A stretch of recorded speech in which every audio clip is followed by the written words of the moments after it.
With the business owner, biggest mistakes that I see them make are two. Number one, they do not keep accurate, contemporaneous records. Everybody's got a friend or somebody they know that says that they can write off everything in their mother and pay no taxes if they make money. Is this a true statement? The mistake that I constantly see is that they underpay by filing their W-4 wrong. Look, if you don't have 2 kids, why are we putting that we have 5? Let's say I owe the IRS $1 million. Am I screwed for the rest of my life? If the numbers make sense, you have to consider acquisitions as a way of getting into entrepreneurship.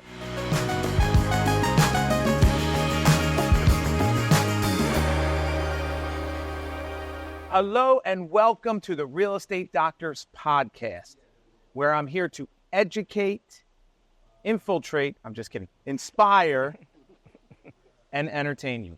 So today we're still at my mastermind, the Men of Means Mastermind. I changed my shirt so you guys would think it's a totally different day. I did finish my cigar, and I think I'm going to start another one. So today we have the man, I'm telling you, a man of not many words, so the fact that I got him on this podcast is like a miracle. Hudson Etienne, is that how you say it? Absolutely. I said it right, the French way, because we messed it up. The Jacksonville running back, we say it wrong. Etienne, it's not it, it's Etienne. So Hudson is the tax doctor. How crazy is that, right? So you got the real estate doctor with the tax doctor, and Hudson, which is like amazing, does tax resolution. In other words, you know, if you owe the IRS a lot of money, he makes it where you owe him less, legally. And he also does accounting, bookkeeping, tax services, all kinds of accounting stuff, and we are in the middle of tax season. So, God, I don't know how we got you here. We have employees. So without further ado, I'm going to introduce Hudson here. Hudson is the man. He's a tax expert. He also, and we'll talk about this a little bit later, is investing in real estate. He's part of the Men of Means, and he's now acquiring businesses, which is like insane to me, some of the stuff, like I said. So, Hudson, everybody knows taxes. Everybody knows, you know, that nobody likes taxes, right? So let's talk, I guess, first, which would probably be most people's questions, like, let's say I owe the IRS $1 million. Am I screwed for the rest of my life? The quick answer is it depends. Right? Okay. So, and it depends on your assets and your income. Because what the law is that if you have the assets and income to pay, with you owing $1 million, guess what? You're going to pay. Yeah, I mean, it makes okay? However, if you don't have the assets to support you owing that much, nor do you make the income, because first, the IRS has to allow you to make a living. Feed your kids, pay for your home, by law, etc. By law. And then now we look at your discretionary income. For example, let's say when we do a financial breakdown that you no longer own a house, you're renting. Now you don't have a business anymore, you have a job. And your discretionary income is that you have $500 left at the end of the month. But I owe $1 million to the IRS because I had a business, I had a big pop. I got all that. But right now, we look 3 months back and we say, what is your financial profile right now? $500 is all you have? $500 is all you can pay. So we create a settlement with that, and that's what it's going to be. Give you a fresh start. I mean, this is not the first time I heard this, but man, you broke it down pretty quick. Yeah. And okay, it can't be that easy. It can't be that easy if you don't know what you're doing, but if you're dealing with a tax expert the tax who doctor. does this, right, just every day, this is what we do. You know, we have other attorneys, other CPAs. I'm an IRS enrolled agent, okay? And so we do it every single day. Really? Absolutely. Really? So, you know, I will definitely put his info in the link below. But will you take anybody that owes anything? Like, is there not? So here's a threshold, right? You have to owe at least $10,000. Okay. Because under that, it's not even worth hiring us. But what I will do, because you get a free, complimentary consultation, I'll coach you on what to do to resolve that small number. But if you owe more than 10, we can definitely take the case. Okay. So that $1 million person will take the case. Okay. This is amazing, guys. Thank you for watching the Real Estate Doctor, podcast. I mean, what else can you say? That's just insane. Okay. So that's amazing. There's so many things that we just don't know. And, unfortunately, I've been audited twice in my lifetime. And I will say that, the IRS works for us. They're not out to, I feel like they're not out to get you. They just want to make sure you did what you're supposed to do and you kept your records and this, that, and the other thing. So, from your perspective, what do you see as the most common mistake that people, and I'm talking business owners probably because, you got a W-2, it's a simple thing. First off, if I'm a regular employee, I have a W-2, some, dividend income, this, that, and the other thing, will your firm prepare my tax? Absolutely. Okay. We'll take it. You may not meet with me because, I tend to work with more complex the guys that owe $1 returns. million. Or just a business owner. I got you. Is more complex than the person that simply have W-2s. Okay. Right? That's not the best use of my experience, if you will. Anybody in my firm can do that tax. So for the W-2 person, the mistake that I constantly see is that they underpay by filing their W-4 wrong. Look, if you don't have 2 kids, why are we putting that we have 5 or we have 3? But my friend told me to do that. No, but now you're actually intentionally taking the tax dollars on your check. Right. And you're expected to balance out at the end. It's not going to balance out. I got it. Okay. So, and then with the business owner, the biggest mistakes that I see them make, there are 2. Number 1, they do not keep accurate contemporaneous records.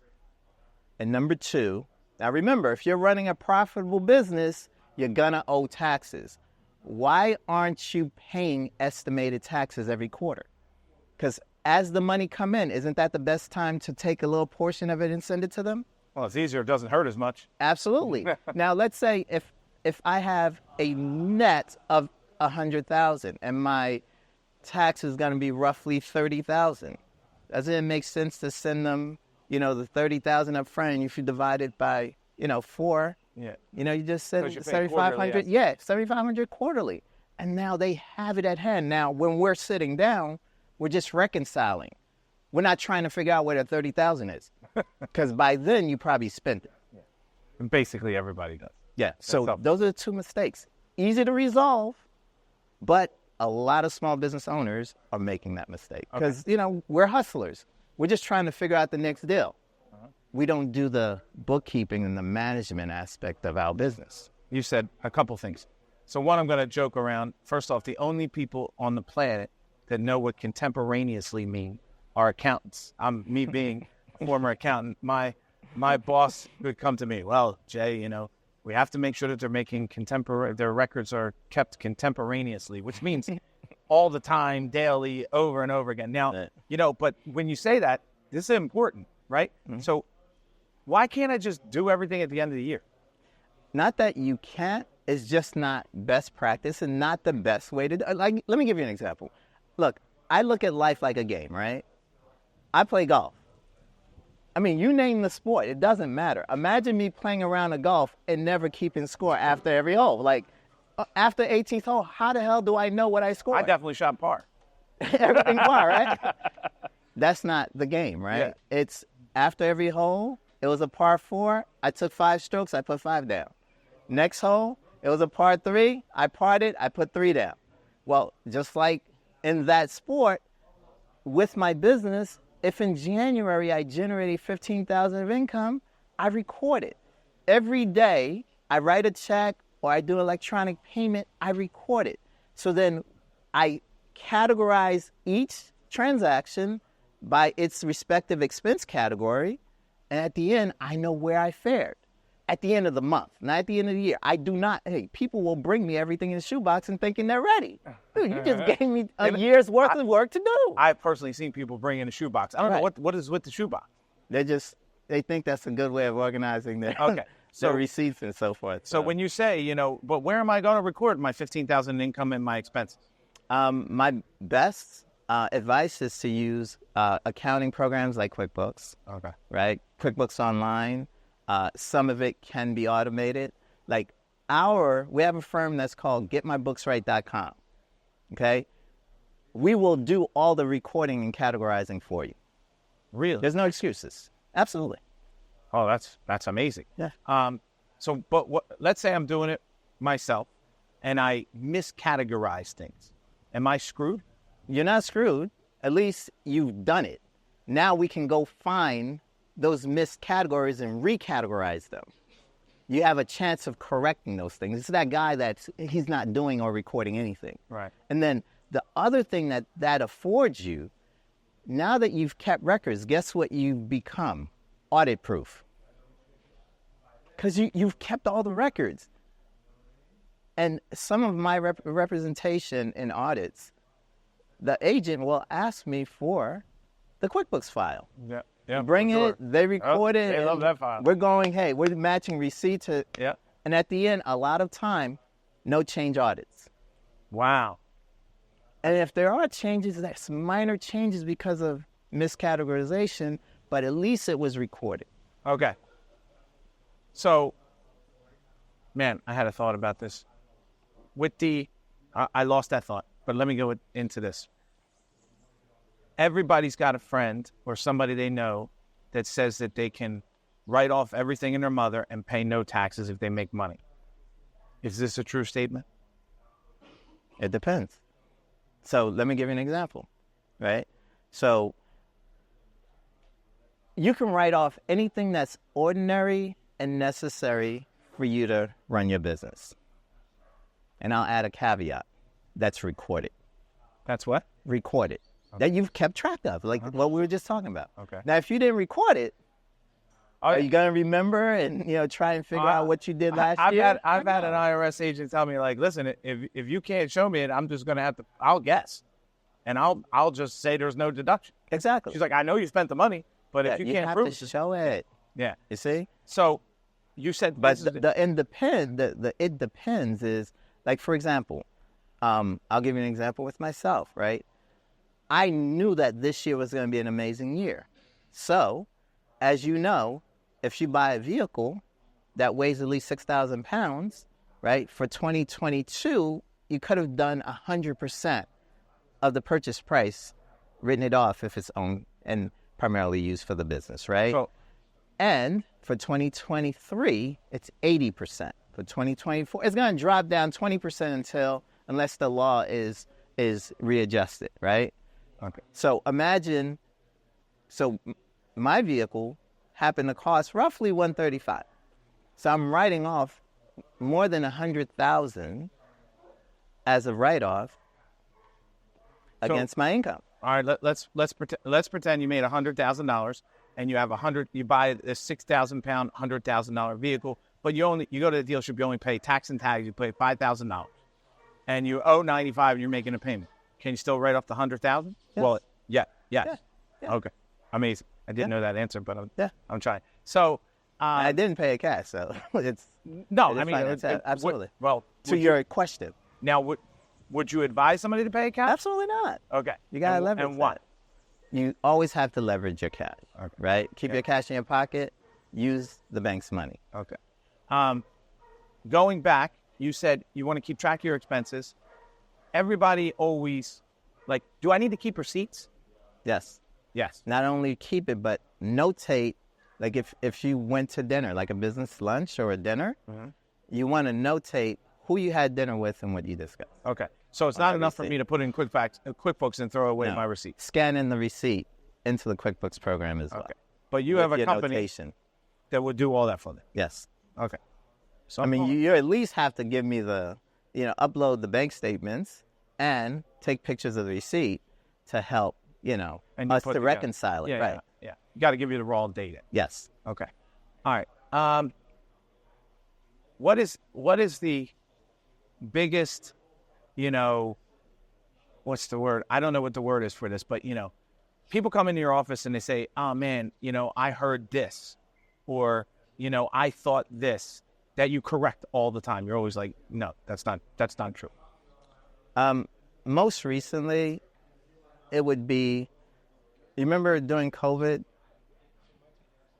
they hear on TikTok that if you're a business owner, you could have gotten $32,000 of credit from the whole family leave and stuff like that. Yeah. But I'm like, the IRS is not just going to write you a check for $32,000 because you made it through COVID, right? There are some requirements that the family leave is if you caught COVID and you stayed out of work and lost income as a result during your recovery, you can recoup some of that loss. And they're going to want documentation. But like, I know plenty of people that tried getting it that the IRS pushed back and actually audited them. We want to see some documentation and proof that you were out during those days for those number of days and you lost the income that you claim you did. Gotcha. What would you say is, your best advice for a new business owner? Like, should they just, I start my business in 2024, let's say June of 2024. When should I come see an accountant, a bookkeeper, anybody? Like, wait, next year, April tax season? It really April 14th? It really depends on how long is it going to take you to ramp up. If you go into business in June and your first month you're going to make $30,000 to $50,000, you want to come and see us in May. Oh, in May, like before you start. Yeah. Wow. So why?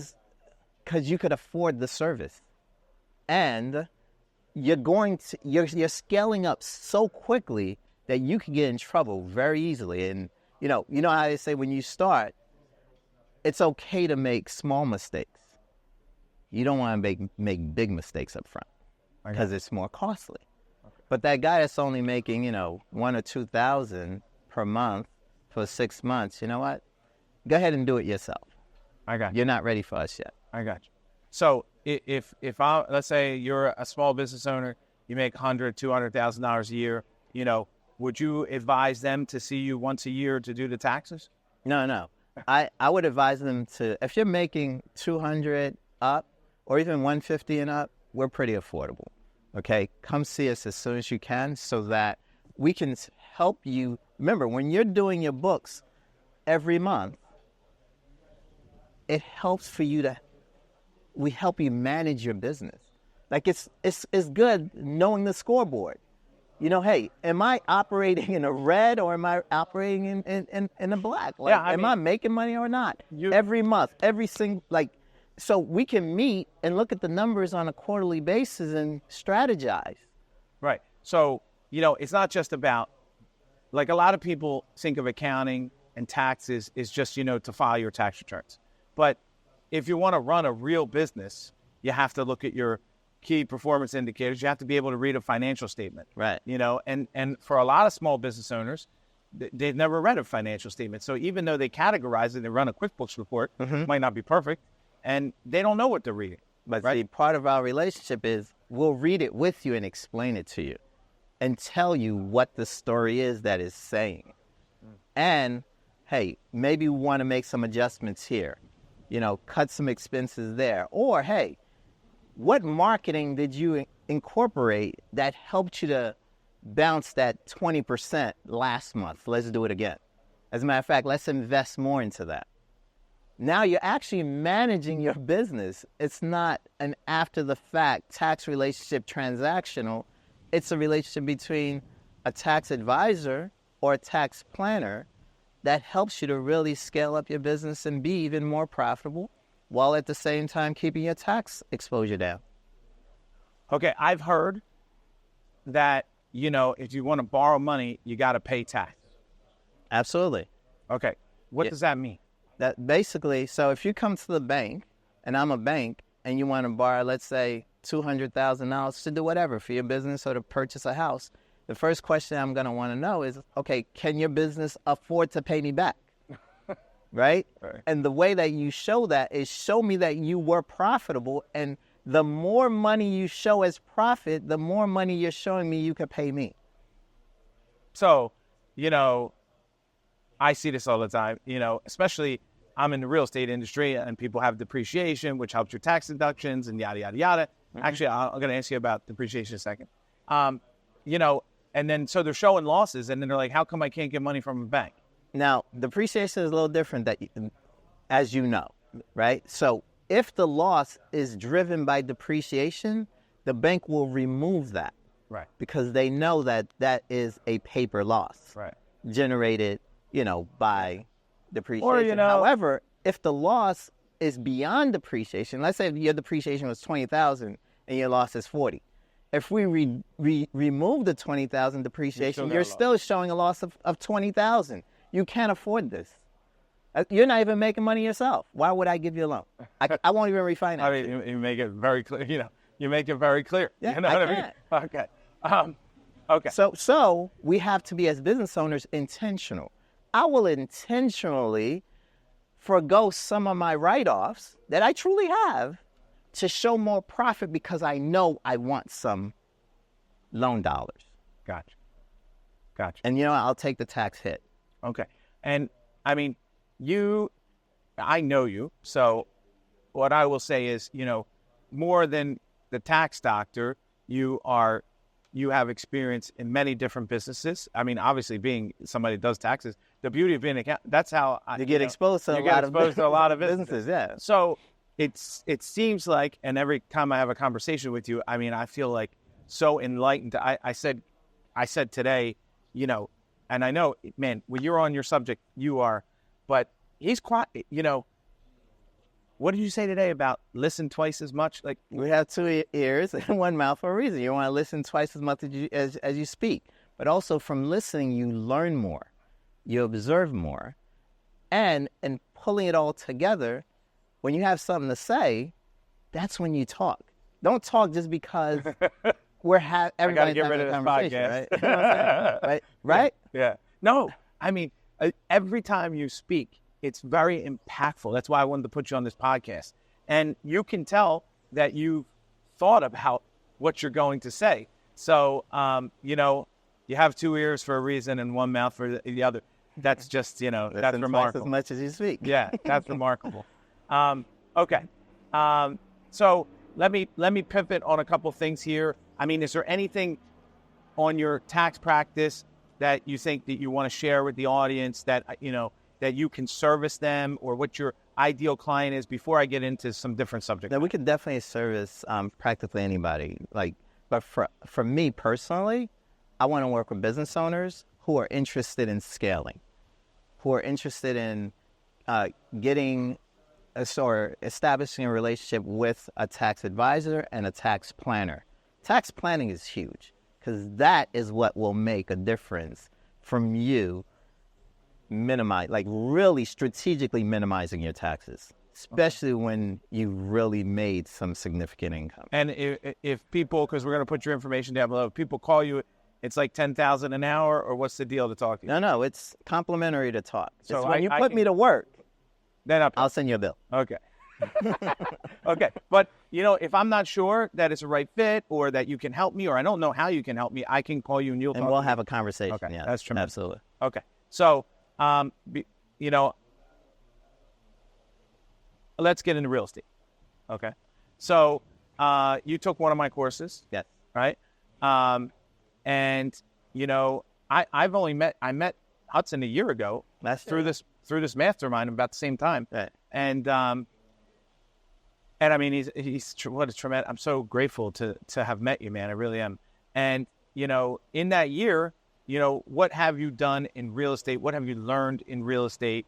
You know, so we were talking. You were in the whirlpool. I was like right alongside you. You told me about this program that you were starting, and I knew that you're a real estate mogul. It's like you've done everything in real estate at a high level. I'm like, look, if I get an opportunity to work with this guy, I'm taking his course. Wow, thank you. Right? And then once you put it out, I was one of the first 10 or so that signed up. Took the entire course. It gave me even more knowledge than what I knew. It gave me the confidence of knowing that I could do it, and also gave me the backing of knowing, hey, we could partner up and do deals, right? Which I'm going to get to this year with you. right? Amen. But Amen. nonetheless, it was like, man, I can hit the ground running, right? Which I did. Some of the deals I've done is I've actually, with my brother's help, funded, bought a house, cash, $300,000, put in $40,000, sold it for $435,000, and flipped the house. Flip, yeah, that was Okay. a flip. And- I own an Airbnb. Hold on. Okay, go ahead. Wait. Flip. So hold on. You can flip in this market? Absolutely. Okay. Where So was your flip? So I flipped in New Jersey. In New So it was, but deals is all subjective, right? It was an estate deal, right, where the father passed away, left it to the son. The son was not interested in making the necessary repairs to sell it at market value, so we gave him a fair offer, which he accepted, and then we went to work in, repairing it, getting it up to code, and then we sold it. Where'd you find the deal? My real estate broker actually, on the golf course, told me about it. Got to start golfing. Yeah, man. So, all right, you talked a little bit today at the mastermind about an A team in real estate. Mm-hmm. Define an A team in real estate. So those, Mr. T, I've been in a pool. right. So an A team is all of the major players that you would want to have in place before you even go into a deal, right? That's your attorney, your real estate broker, your financier, right? Your title company, and Contract. and of course your contractor. And so if they're all on the team and they've already seen the house, especially the contractor, and you have accurate numbers based on how much it's going to cost to repair, you know everything up front. You're not buying it and then trying to figure out later, right? So we knew up front what it looked like. Okay. And it helps to just accelerate the deal. Like we're literally closing within 90 days of the initial purchase date. I bought it in November, right? We got the offer in mid-January. We're closing by the end of February. Congratulations. Thank you. So you said it's like you needed like $350,000 or $340,000. Yeah. Okay. But you're rich, and you got $350,000. I didn't. So I have a brother who's pretty wealthy, and so I reached out to him, offered him a return on his investment, a little over like $20,000 for the use of the funds, and then it has to be a win-win proposition. So, but you used other people's money. Have to. Have to. Why do you have to? Because it's better than using your own money. I didn't have it. That's the truth. At the time, I didn't have it. Now, if it were, say, April or May, I would have it. But at the time, you normally, and even if I had it, I probably still would have, combined my monies along with other people. Yeah, I think, so you can do deals. So you didn't go to a bank. I did not. You just used other people's money. So you can use other people's money. Okay. What else did you do this year? In real estate or just in real estate? Yeah, I'll get to the other thing. In real estate, I partnered up with a developer where I invested in a development project and became a equity share of that. So that's approximately 100% return on that. So that was my money. You put your money where you were making 100%. Yeah. You must know numbers. So, all right. Any other real estate deals that you own or did or? Yeah. So in the beginning of 22, prior to taking the course, I did purchase Airbnb in Florida, in Orlando. And how's that? How's that for you? Fantastic, tremendous. It's over at Champions Gate, 7 bedrooms, 5 baths. Can sleep up to about 18, 20. It's like around Orlando, right? Yes. Yeah. 9 miles away from. Can sleep how many? It'll sleep 19. Really? 19 to 20, yeah. Wow. And how much does somebody rent that for a week? For a week, it might be about $2,500. Nice. Yeah. Okay. All right. So one of the things that you shared with us, because in our mastermind group, we have weekly Zoom calls for 30 minutes. You shared that you bought another business. I did. And that came by way of last year when we were here, the challenge that you and Robert made to us is to double your income from where we were last year. And so And you took that seriously. I had to. I'm not saying he shouldn't, Yeah. but this is what happens when you take these things seriously. Absolutely. And so the best way to actually exponentially scale is to buy a business that's already matured. So this guy, he's 70 years old. He's an accountant. We were friendly. And he knew that I had an interest from me just talking about it. And so he called me in December and said, hey, Hudson, I think I'm ready. There was also a situation where he had a mini stroke, so a health scare. And he says, man, I could have literally lost everything, but I'm glad I fully recovered. But what I do want to do is not take the chance. If you're ready, I'm ready to sell it if you're ready to buy it. And so you bought another practice. I bought another practice. He did, I do approximately 1,400 returns. He does between 1,500 and 1,600 returns. So I just doubled my practice in a year. Which is nuts. Okay. And, couldn't you just work double as hard? Absolutely not. No. So basically what that looks like, we're acquiring his assets, which is his clients. We're acquiring him and his staff. So, you doubled your income. Now, one of the statistics that you told me, and that I think is nuts, is that, when you start a new business, a lot of small new businesses don't succeed. Yeah, 50% of new businesses fail within the first 5 years. In the first 5 years. That's right. Not, it's hard. And we all know that. Right. Right. We all know that. So what's the statistic if you are... More than 85% of acquisitions succeed. So by buying a business that's already operating, you increase your chances of success. Yeah. All you're doing is imagine, wow. All you have to do is keep it going. Right? Yeah. So if you have the funds and the means of which to continue the operation, remember, part of it is going to be supported by the revenue that it's already making. Mm-hmm. So you just probably have to come up with just a little bit during the transitional period, and then now you're going to enjoy the fruits of somebody else's labor, somebody else's growing pains that you don't have to experience yourself, right? I could best even describe it and compare it to, okay, if I couldn't have a kid myself, I could actually adopt a 5-year-old or 11-year-old. I don't have to do integral tools with them, right? And I have somebody that can still mold and mentor and help to become an amazing young man or amazing young lady. Wow. Right? Okay. So... But you still got a kid.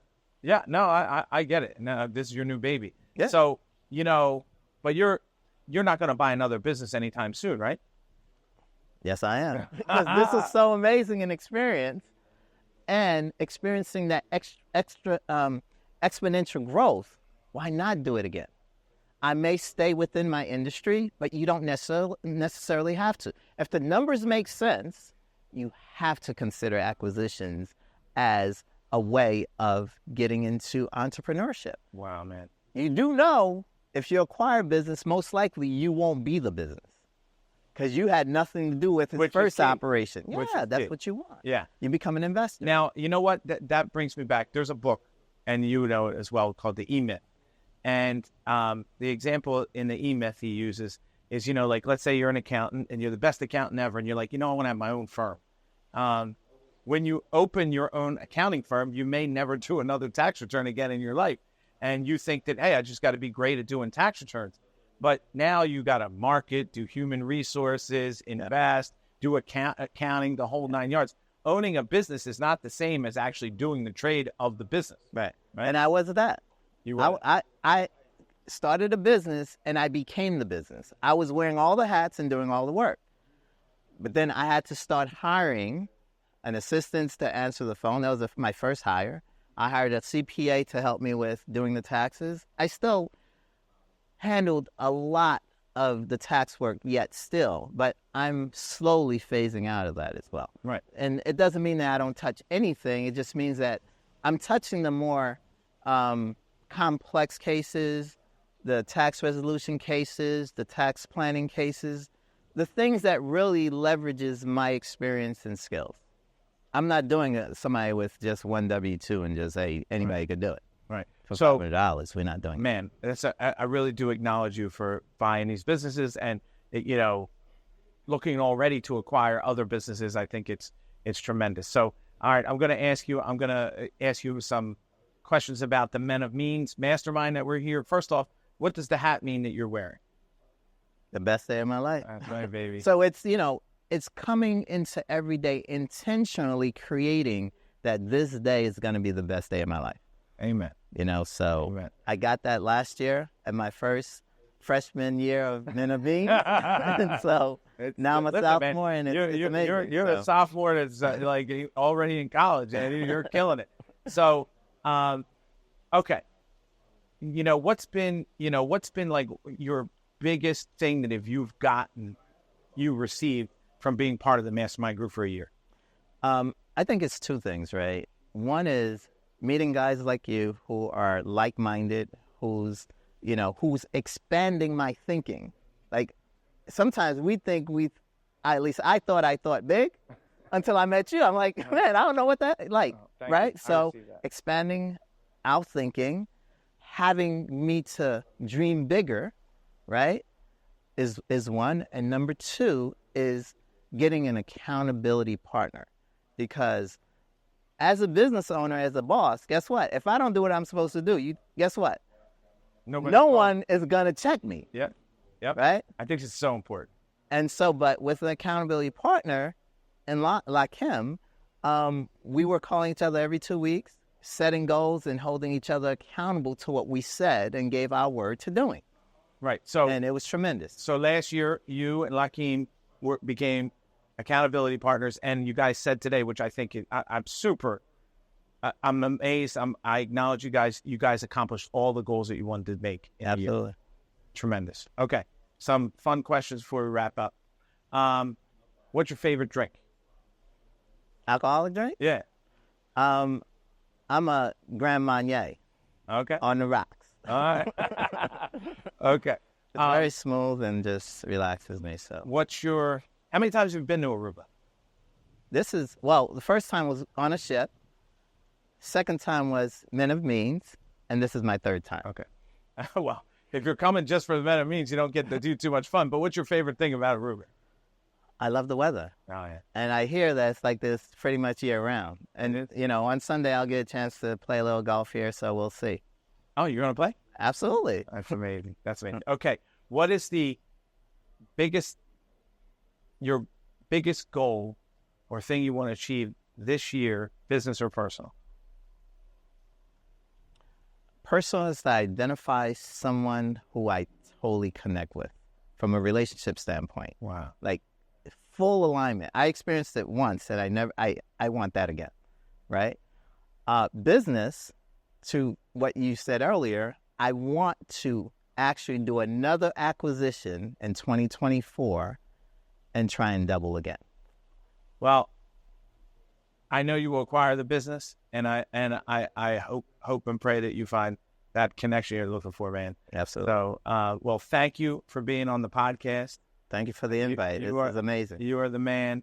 Thank you guys for watching the Real Estate Doctor podcast, and as this hat says, have the best day of your life.